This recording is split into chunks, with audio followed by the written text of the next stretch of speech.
dalam hal dunia ini saya tidak ada support dari siapapun, bahkan dari keluarga saya sendiri saya tidak punya support, bro. Saya tuh lebih circle-nya saya lebih besar di jalanan sebenarnya, karena ketidaknyamanan saya mungkin dengan orang tua.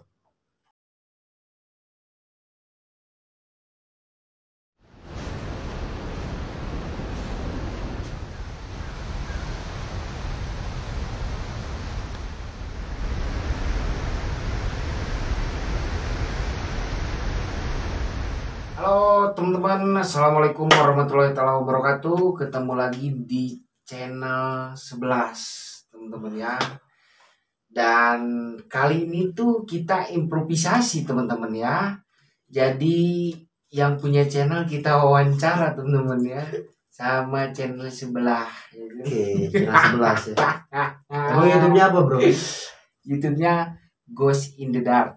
Oke, apa nih kita mau ngobrol apa? Jadi ini tuh kita berbicara tentang kehidupan aja gitu, Mang. Sebelum tentang dari apa sih titik terendah sampai bisa saat seperti ini tuh kayak gimana gitu loh. Membicarakan kehidupan naik turun gitu, Mang. Siap. Apa tuh? Titik rendah kehidupan ya. Siapa nih saya? Iya. Saya itu kelahiran 94, bro. Berjuang. Berarti saya praktek hampir 12 tahun. Praktek dari Intinya segi dari kalau dari belajar lebih dari 12 tahun tentunya. Ini maksudnya praktek emang mulai masuk terjun ke dunia praktisi ramalan dan lain-lain. Saya 2011 itu saya udah jadi peramal tarot. Gitu, belajar tarot, hipnotis dan hal-hal supranatural lah. Gitu. Cukup panjang ternyata perjalanan itu, Mang ya. Kalau boleh tanya nih, Mang, apa sih yang bisa membuat Mang sampai di titik ini tuh apa gitu? Yang membuat saya sampai ada di titik ini pertama optimis dan motivasi tentunya ya. Dan teman-teman banyak yang bilang, bang, motivasinya apa? Motivasinya saya itu adalah membayangkan rasa sakit saya ubah menjadi sebuah motivasi untuk saya bangkit. Kayak gitu. Karena saya tidak ada dalam hal dunia ini saya tidak ada support dari siapapun, bahkan dari keluarga saya sendiri saya tidak punya support, bro. Enggak ada support system dari keluarga Tidak ada. sendiri, Mang. Dalam segi supernatural, dalam segi lukisan saya, seni ukir saya, nggak ada. Tapi apa sih kayak orang tua atau keluarga tuh seperti apa, Mang, dalam luang lingkup family itu? Family ya. Iya. Saya tuh lebih circle-nya saya lebih besar di jalanan sebenarnya, karena ketidaknyamanan saya mungkin dengan orang tua, karena ketidakseimbangan di mana orang tua saya dulu itu lebih dominan ke adik saya, mungkin karena adik saya sekolah, sedangkan saya adalah hanya orang yang suka seni, suka dunia supranatural, dan dalam dunia nakalnya gangster lah ya. Oh, sempat berkecimpung dalam gangster juga, Mang ya. Gangster. Itu kebangkitan supernatural, kebangkitan spiritual. Jadi kalau dibilang di situ nggak ada masa depan mungkin ya. Saya ingat kata-kata ibu saya kayak gini. Kita sebut adik saya aja ya, kita nggak sebutin nama. Yang bakal banggain orang tua itu adalah adiknya, gitu ya. Adiknya bahkan banggain orang tua, adiknya itu bakalan ke Singapura. Oh, jadi dalam keluarga sendiri ada diskriminasi ternyata ya, Mang ya, terhadap Mang sendiri gitu. Bisa seperti itu ya. Dan Bayu itu hanya bikin malu orang tua. Serius. Bayu hanya bikin malu orang tua. Anjing. Terus dan curahkan.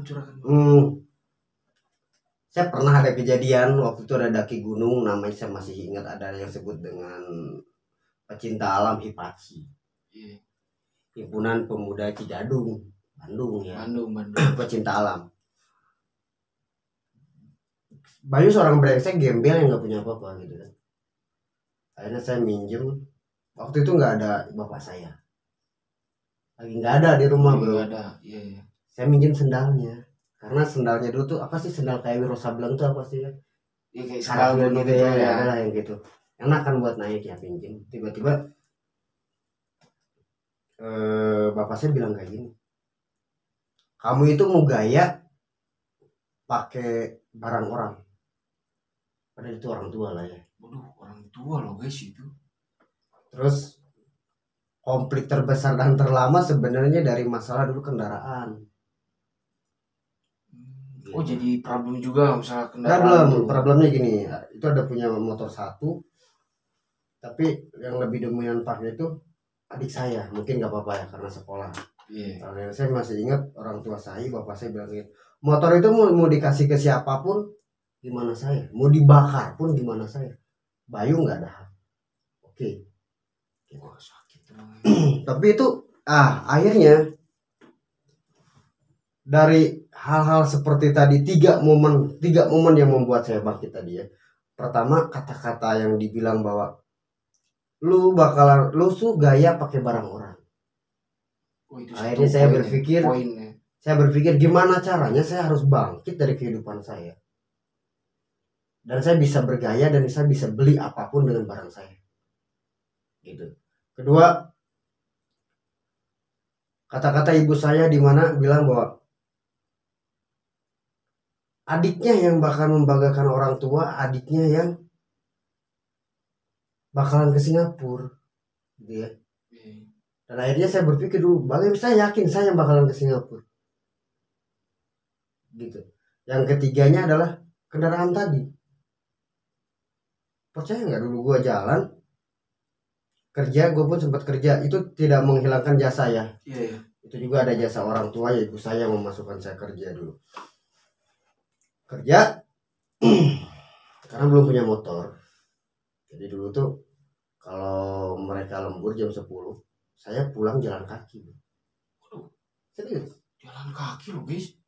Jalan kaki sampai ada di titik di momen-momen di mana saya kecelakaan, dan itu saya cuma sendiri di kontrakan.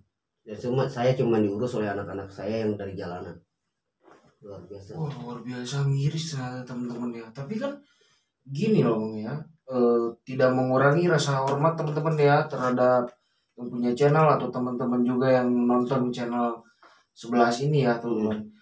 Tapi kan ada titiknya di mana tuh orang tua tuh apa sih Mang, membuat kita tuh jadi seperti ini gitu loh. Tapi kenapa sama Mang Ibeng tuh malah keterbalikannya daripada orang-orang gitu. Jadi hinaan tuh jadi pecutan gitu loh. Karena justru saya akan berpikir gini, kalau saya dulu akan terus hidup brengsek, maka omongan mereka kan benar. Maka saya benar-benar saya nggak bakalan, benar-benar nggak bisa bikin bangga orang tua, saya nggak bakalan bisa bergaya dengan barang saya mungkin. Jadi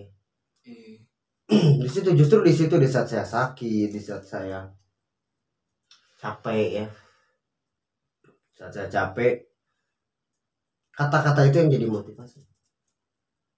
Ketika saya hidup di jalanan pun, saya dibesarkan oleh salah satu preman Bandung ya, kita nggak sebutkan namanya.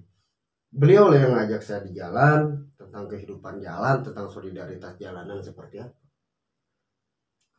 Jadi saya tidak punya pegangan siapa-siapa ke dalam sini. Akhirnya dari situ saya dikenalkan lagi ke, ada acara di daerah Trasikapundung, dikenalkan sama divisi Omongan. Ini mereka adalah orang-orang lingkungan, menurut saya benar-benar berjasa buat saya. Sangat berjasa ya. Sangat berjasa. Untuk sampai saat ini ya. Iya, terutama namanya Kang Opik bro. Kang Opik ya. Kang Opik dan baru kaya waktu itu saya ada kasus dan saya disembunyikan oleh beliau di tempat beliau. Ya. Makan. Gua diurus sama divisi Piamon atau Kang Opik. Buat gua mereka adalah paman gua, mereka adalah kakak gua, mereka adalah ayah. Sampai ada di titik ini, sampai saya bisa tahu tentang original rap Indonesia, sampai saya tahu tentang apa itu panggung, sampai mereka memberikan kesempatan di mana Bayu udah waktunya punya panggung sendiri. Dan akhirnya saya benar-benar sendiri. Mereka, apakah Kang Opik meminta jatah? Tidak. Apakah di BCP omongan selama ini ke saya minta royalti? Tidak. Padahal saya bernaung di situ. Dan itulah mereka yang membuat saya luar biasa menjadi ada di titik ini, bro. Oke guys, jadi mungkin kesimpulannya tuh gini mungkin Mang ya. Apa yang diceritakan Mang ini tuh malah yang tadinya keluarga itu harusnya menjadi support system Mang ya, malah Iya. orang lain yang menjadikan apa ya, jadi support system tersendiri untuk diri kita pribadi gitu Mang ya. Mungkin kayak begitu ya. Iya, tapi balik lagi bagaimana cara kita menanggapinya ya. Kalau kamu menanggapi dengan negatif seperti tadi, mungkin kamu bakalan terus ancur-ancuran. Tapi ketika kata-kata tadi dijadikan motivasi, maka kita bakalan bangkit. Gitu. Karena Betul, semakin betul, kita direndahkan, semakin kita dihina, mungkin itu pacuan buat kita. Karena kalau mungkin Bayu Maesa dulu dipuji, mungkin Bayu Maesa nggak bakalan seperti ini.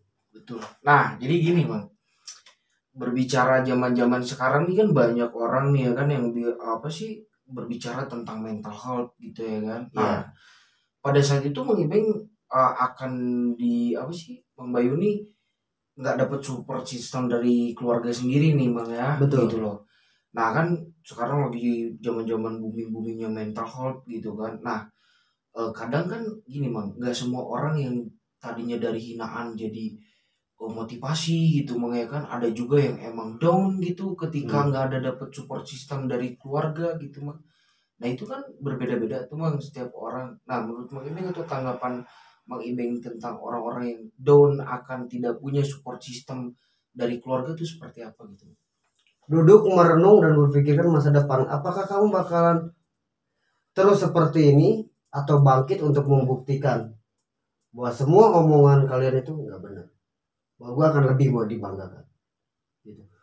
Ketika Bayu Mahesa memotivasi, ketika saya dari live streaming atau menjadi konsultan ngisi seminar, saya selalu bilang ini, apa yang saya motivasikan ke kalian bukan saya searching di browsing gitu ya, lalu kita sebutkan ke teman-teman, oh ini loh kata-kata mutiaranya, oh ini loh tentang kehidupan. Tidak, Iya, tapi teori. iya teorinya, tapi saya ambil dari perjalanan saya dulu, apa yang terjadi di saat pemikiran saya dulu bisa seperti ini, bukan membandingkan, karena kita tidak bisa membandingkan. Saya tidak membandingkan kalian untuk seperti saya, tidak, tapi yang namanya motivasi itu adalah ini loh bangkit itu seperti ini gitu ya. Iya. Orang memotivasi orang, lu motivasi orang untuk sukses, lu kan orang kaya gitu. Terus tantangannya apa? Terus poin yang lu ambil apa? Memotivasi orang. Tapi ketika saya memotivasi orang bahwa lu harus kerja, karena kalau nggak kerja lu bakal kelaparan. Karena gue pernah kelaparan. Pernah Mang. Pernah bro. Kamu tahu jalan Cikutra Taman Pahlawan Bandung? Tahu Ya. Taman Pahlawan tuh guys. Serius. Saya di situ tidur dengan teman-teman namanya ABX anti brengsek ya. Dan dari situ dulu tuh ada terminal bus. Saya tuh ngambil sampah di situ terus makan sama anak-anak. Pernah makan sampah juga? Serius. Sumpah. Sampai di titik itu Mang? Ada di titik itu. Terus kontribusinya orang tua tuh seperti apa tuh? Melihat anaknya kayak Mungkin mereka gitu, berpikirnya ya itu, mungkin mereka berpikir bahwa Bayu nggak bisa diatur. Kita tidak menyalahkan orang tua ya, saya tidak menyalahkan orang tua. Mungkin mereka berpikir bahwa Bayu Mesa tidak mau diatur. Tapi balik lagi punya prinsip saya karena saya tidak nyaman di rumah. Benar. Saya tidak nyaman di rumah. Ketika saya tidur, adik saya pulang sekolah, saya dibilang apa sama adik saya? Ada orang gila lagi tidur. Gila sih. Tapi untuk saat ini Bang, apakah udah puas gitu dengan pencapaian yang sekarang atau tetap masih kurang, akan lebih naik lagi karirnya? Kurang sih. Bahkan lebih belum puas banget gitu. Kurang sih. Kalau saya adalah tip, mungkin karena karakter tadi masa lalu tadi menjadikan saya orang yang ambisius. Oh, ambisius ya. Saya ambisius. Ambisiusnya gini. Ketika ada orang yang lebih baik dari saya, maka saya akan lebih terbaik dari orangnya. Ketika orang itu mempunyai karya lebih baik dari saya akan mempunyai karya lebih baik dari orang itu. Terus memacu diri ya teman-teman, ini Kayak bagus gitu. nih Jadi, untuk diambil pelajaran nih. tapi itu ibaratnya persaingan tapi kita sehat. Iya. Saya tidak menjatuhkan orang untuk berkarya, tapi saya akan panas hati saya ketika lihat orang karya orang lebih bagus. Dan akhirnya saya tuangkan ke pemikiran saya. Orang lain bisa meramal titik-titik, gua akan berkarya, gua akan ngeramal sesuatu yang lebih hebat. Gitu. Seperti contohnya track recordnya saya meramalkan meninggalnya Bunda Dorce. Yang nggak semua peramal berani untuk memposting. Saya meramalkan 10 hari meninggalnya Ali Jabir. Resiko nggak? Resiko. Iya. Karena beliau masih pada ada loh waktu itu. Gitu kan. Yang terbaru saya menyenggol tentang siapa? Rara Pawang Hujan. Pawang Hujan. Ya, dari situ saya buktikan juga, saya juga meramal di situ. Dan ramalan saya ternyata benar. Hari Kamis ketemu hari Kamis. Dan ketemunya juga identifikasi hari Kamis ketemu hari Rabu tanggal 8. Kalau teman-teman yang lihat media sosial saya di situ ada kode 2 2022. Kalau dijumlahkan itu 8. Oh iya. Betul. Itu adalah pacuan saya untuk terus menjadi terbaik dan terbaik. Karena kalau saya tidak terbaik, saya akan kebuang dan akan ke titik seperti yang mereka keluarga saya bilang. Betul teman-teman, ini bisa menjadikan pelajaran juga buat kalian teman-teman ya. Jadi apa sih? Kalau kita nggak berpacu akan diri pribadi supaya lebih baik lagi, kapan kita mau baiknya juga teman-teman. Dan kesimpulannya menurut saya tuh jangan pernah puas dengan apa titik pencapaian yang mungkin nggak seberapa juga, mungkin kayak begitu. Menurut saya tidak seberapa sih. Ketika orang bilang Kang Bayu kenapa sih punya ilmu banyak kan gitu ya, ini kata orang. Tapi kenapa merasa tidak sombong? Karena saya bilang kayak gini, untuk apa saya sombong dengan sesuatu yang bisa dipelajari? Mungkin ketika kamu belajar tarot, sekolah tarot, kamu akan lebih hebat dari saya. Ketika kamu belajar supranatural, kamu belajar psikologi, mungkin psikologi kamu materinya akan lebih hebat dari saya. Tapi saya akan pede terus, kenapa? Karena saya punya pengalaman tadi. Jam terbang bukan hal yang mudah, bukan dari lingkungan keluarga loh dulu. Saya adalah seorang karyawan yang 10 tahun juga, dan saya dijatuhkan juga loh di kerjaan. Beneran. Ketika orang lain naik gaji udah mulai ke 100, saya gaji 21.500 sampai naik 25.500. Wah, itu 21.000 tuh tahun berapa, Mang? Cukup buat apa tuh kira-kira? 10 tahun lah, saya lupa tuh. 10 tahun sekarang 2022 2012 kira-kira. Saya tuh terakhir 2009 terakhir mungkin di 2020 ke bawah. Tapi saya baru naik ketika PHK, saya pada masa udah naik gaji ternyata malah di PHK. Gitu mungkin Mang. Iya. Dan itu pun saya selama 10 tahun itu 9 tahun 10 tahun nggak jadi karyawan tetap. Dimana teman-teman saya udah jadi karyawan tetap loh. Dijatuhkan sama teman-teman saya, sama mandor-mandor gitu ya. Tapi ketika saya keluar ke jalan, saya lihat udah beres PHK, ada beberapa teman-teman saya yang menjatuhkan saya, hidupnya susah. Percaya sih. Dan akhirnya saya punya pemikiran kayak gini, jangan pernah ingin berdiri untuk mematahkan sayap orang lain. Karena kalian akan jatuh. Iya. Terbanglah tanpa menjatuhkan orang lain, guys ya. Kayak gitu. Ada lagi? Nah, apa sih? Banyak pelajaran juga ya teman-teman dari obrolan kita di channel 11 ini ya teman-teman. Jadi ini satu pertanyaan terakhir ya Bang ya. Kedepannya buat Mang Ibeng dan pesan kesannya untuk orang tua dan teman-teman yang udah bantu Mang Ibeng mungkin dari segi jalanan, dan pesan kesannya untuk orang tua yang mungkin ya tidak memberikan support system gitu Mang. Nah itu pesan dan kesannya dari dari Mang Ibeng sendiri untuk teman-teman yang nonton, dan apa pesan kesannya untuk orang tua Mang Ibeng. Oke. Pesannya mungkin untuk teman-teman yang sudah berkeluarga dulu lah ya. Semua siapapun kalian ataupun yang belum berkeluarga, jangan pernah membandingkan anak. Mau dia anak itu yang satu baik atau yang nakal. Karena nasib kita tidak ada yang tahu. Pesan-pesannya saya seperti ini. Saya tidak akan pernah lupa kepada orang-orang yang mereka support saya. Dan saya pun tidak akan pernah marah kepada orang-orang yang pernah menjatuhkan saya, mendiskriminasi saya. Kenapa? Karena saya berdiri bukan dari orang-orang yang membantu saya sebenarnya, tapi saya ternyata berdiri dari orang-orang yang menjatuhkan saya. Disitulah saya bangkit dan menjadi sosok seperti ini. Keren teman-teman. Tepuk tangan dulu ya untuk Mang Bayu nih, sosoknya keren banget teman-teman ya. Semoga banyak pelajaran dari channel ini teman-teman ya. Dan jangan lupa juga di subscribe, di komen, like juga ya teman-teman ya. Untuk kelanjutannya lagi next time kita ngobrol-ngobrol lagi dengan narasumber atau konten-konten yang lain juga teman-teman ya. Makasih, saya Rega Pratama dari Ghost in the Dark dan saya Bayu Mesa dari channel 11. Izin pamit guys ya. Assalamualaikum warahmatullahi wabarakatuh. Sampurasun.